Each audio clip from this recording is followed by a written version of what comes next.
اور کچھ فرقہ پرست لوگ ہیں جو اپنے مسلک کو پروموٹ کرنے کے لیے ان کو ایک موقع ملا ہے دبے دبے لفظوں میں، وہ بھی کچھ تو بالکل واضح طور پر میڈیا پہ آ کے اور کچھ دبے دبے لفظوں میں اس طرح کی چیزیں پھیلا رہے ہیں جس سے تبلیغی جماعت بدنام ہو۔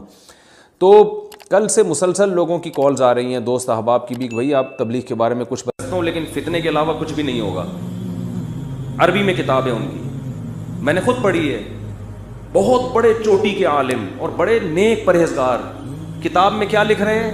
تبلیغی جماعت والے کیا ہیں؟ خبر پرست۔ میں نے کہا اگر کچھ اور کہہ دیتے شاید ہم مان لیتے، شاید کہ امکان تھا، 3 دن کی جماعت میں نکل کے دیکھ لیتے تو پتہ چلتا کہ تبلیغی جماعت والے جتنے قبر پرستی کے خلاف ہیں عملاً اتنا شاید دنیا میں کوئی دوسرا، وہ تو توحید میں اتنا مبالغہ کرتے ہیں کہ جہاں ہونا چاہیے وہاں بھی نہیں ہونے کے قائل۔ کہتے ہیں اللہ سے سب کچھ ہوتا ہے، دکان سے کچھ بھی نہیں ہوتا، اس چکر میں بعضوں نے دکانوں پہ تالے ڈال کے نکل گئے۔ یہ وہ تو جہاں سے ہو رہا ہے وہاں سے ہونے کے قائل نہیں ہے، تو جہاں قبر سے نہیں ہو رہا وہاں سے ہونے کے کہاں سے قائل ہوں گے؟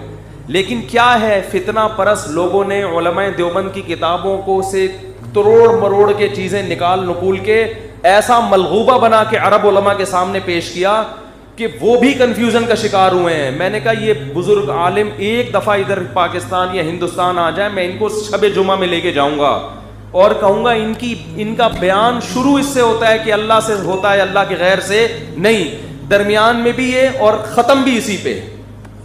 اور ہم نے تبلیغ میں درجنوں بار دیکھا ہے کہ قبر کے سامنے سجدہ کیے ہوئے لوگوں کو اٹھا کے ان کو قبرستان سے اٹھا کے کہاں لے کر آئے ہیں؟ مسجدوں میں۔ تو کتابوں کے پروپیگنڈے پہ مت جاؤ، عمل دیکھو ہو کیا رہا ہے، عمل دیکھو ہو کیا رہا ہے۔ اگر علماء دیوبند قبر پرست ہوتے تو میں بھی کیا ہوتا؟ مجھے تو جو قبرستان جتنا جانا سنت ہے اتنا بھی ہم نہیں جاتے، کبھی کبھار تو جانا چاہیے، آخرت کی زیارت ہوتی ہے، ہمیں تو اتنا بھی ٹائم نہیں ملتا جانے کا۔ اور الزام کیا لگایا جا رہا ہے؟ اس وقت بر صغیر میں توحید اگر بچی ہوئی ہے تو علماء دیوبند کی وجہ سے، بہت بڑا کردار ہے ان کا اس میں، ورنہ سب مزار پرست ہوتے۔ سروے کرو، سفر کرو، میں گلگت گیا ہوں، چترال گیا ہوں، جہاں مزار پرستی نظر آئے گی وہ جگہیں جہاں علماء دیوبند کے اثرات نہیں ہیں۔ جہاں مزار پرستی نہیں ہے وہاں کس کی تعلیم کے اثرات ہوں گے؟ علماء دیوبند۔ پورے بر صغیر میں جہاں بھی جاؤ، آپ جہاں بھی جاؤ، مزار اگر نظر آ رہے ہیں، قبروں پہ سجدے نظر آ رہے ہیں، بھائی یہاں کوئی عالم دیوبند کا عالم نہیں آیا تبلیغ کے لیے۔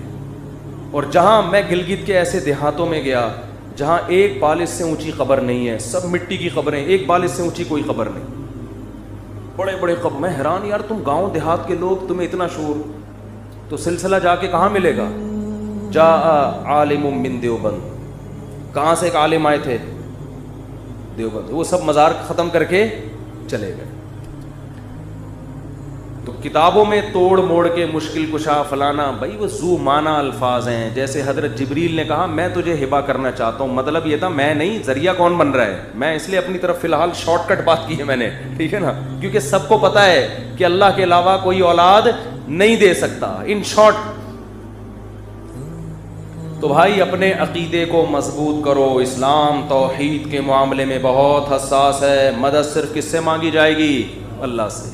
مزاروں پہ حاجات پوری نہیں ہوتی۔ ایک آخری بات کر کے بیان ختم کرتا ہوں۔ ایک صاحب جن کا آدھا دھڑ فالج زدہ تھا، آدھا دھڑ ہی ہوتا ہے فالج میں، مجھے کہنے لگے کہ میں دعائیں مانگ مانگ کے تھک گیا، میرا فالج ٹھیک نہیں ہو رہا، مجھے کسی نے کہا ہے فلاں بابے کے مزار پہ جاؤ تو وہاں جا کے دعا مانگو تو یہ دھڑ کیا ہو جائے گا، ٹھیک ہے۔ میں نے کہا جس بابا کی قبر پہ جا رہے ہو آپ کا آدھا دھڑ کام نہیں کر رہا، ان کے دونوں دھڑ کام، تبھی تو قبر میں گئے ہیں۔ میں نے کہا اگر ان کے دونوں دھڑ میں سے آدھا دھڑ دور کی بات ایک آنکھ بھی کام کر رہی ہوتی نا، مثال کے طور پر آپ کسی بزرگ کا انتقال ہو گیا، آپ نہلا رہے ہیں، ہمارا اسٹائل ہی یہ بات کرنے کا نا، جب میں نے اس کو کہا تو ہنسنے لگا وہ، میں نے کہا جس کے پاس جا رہے اس کے دونوں دھڑ کام نہیں کر رہے بھائی۔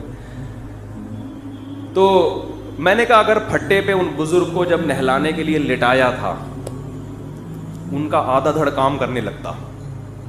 تو جو نہلانے والے ان کے دونوں دھڑ کام نہیں کرتے, مر جاتے وہ خوف سے. کسی بھی مذہبی تنظیم کو بدنام کرنے کا انہوں نے پوری بلی تبلیغ جماعت پہ ڈال دی ہے, اور سب کو پتہ ہے وہ کون لوگ ہیں. میں ایسی باتیں نہیں کرنا چاہ رہا کہ جس سے ملک میں مزید فرقہ واریت پھیلے اور ایک دوسرے پہ الزامات ہم لگانا شروع کر دیں. دنیا کی ایک واحد جماعت ہے جو فرقہ واریت کے لیبل سے پاک ہے, جس کے طرز عمل میں آپ کو طنز نہیں ملے گا, جس میں فرقہ واریت نہیں ملے گی, جس میں کوئی تشدد نہیں ملے گا. تبھی پوری دنیا میں بآسانی تبلیغ والوں کو ویزا مل جاتا ہے اور بآسانی وہ جا سکتے ہیں. اس کی وجہ یہ ہے کہ ایک ہمارے پاس دنیا کو دکھانے کے لیے واحد ایک جماعت ہے جو اسلام کا ایک ہم بتاتے ہیں کہ دیکھو یہ ہے اسلام, یہ ہے اسلام کا اصل تعارف. تو ایک ایسی جماعت جس نے آج تک گورنمنٹ کے کسی لاء کے خلاف مخالفت نہیں کی ہے, کسی کے مزاحم نہیں بنے ہیں, تو بہت افسوس کے ساتھ کہنا پڑتا ہے کہ اس جماعت کو مسلسل طعن و تشنیع کا ہدف بنایا جا رہا ہے. جماعت سے اللہ نے بہت کام لیا ہے. آج میں اگر اللہ مجھ سے کوئی ٹوٹا پھوٹا کام لے رہا ہے تو یہ اس میں بنیادی کردار تبلیغ جماعت کا ہے. آپ جتنے بھی دیندار لوگ دیکھیں گے, میں نہیں کہتا کہ 100%, لیکن آج اگر آپ کو لوگوں کی داڑیاں نظر آ رہی ہیں, آج لوگ آپ کو نماز پڑھتے ہوئے نظر آ رہے ہیں, تو کہیں نہ کہیں لنک اس کا تبلیغ سے جا کے نکلے گا. اکثریت کی بات میں کر رہا ہوں. تو ہمارے پاس پوری دنیا کو دکھانے کے لیے ایک ہی ہے جس پر ہم فخر کر سکتے ہیں. تو ہمیں اس جماعت کو اس طرح طعن و تشنیع کا نشانہ نہیں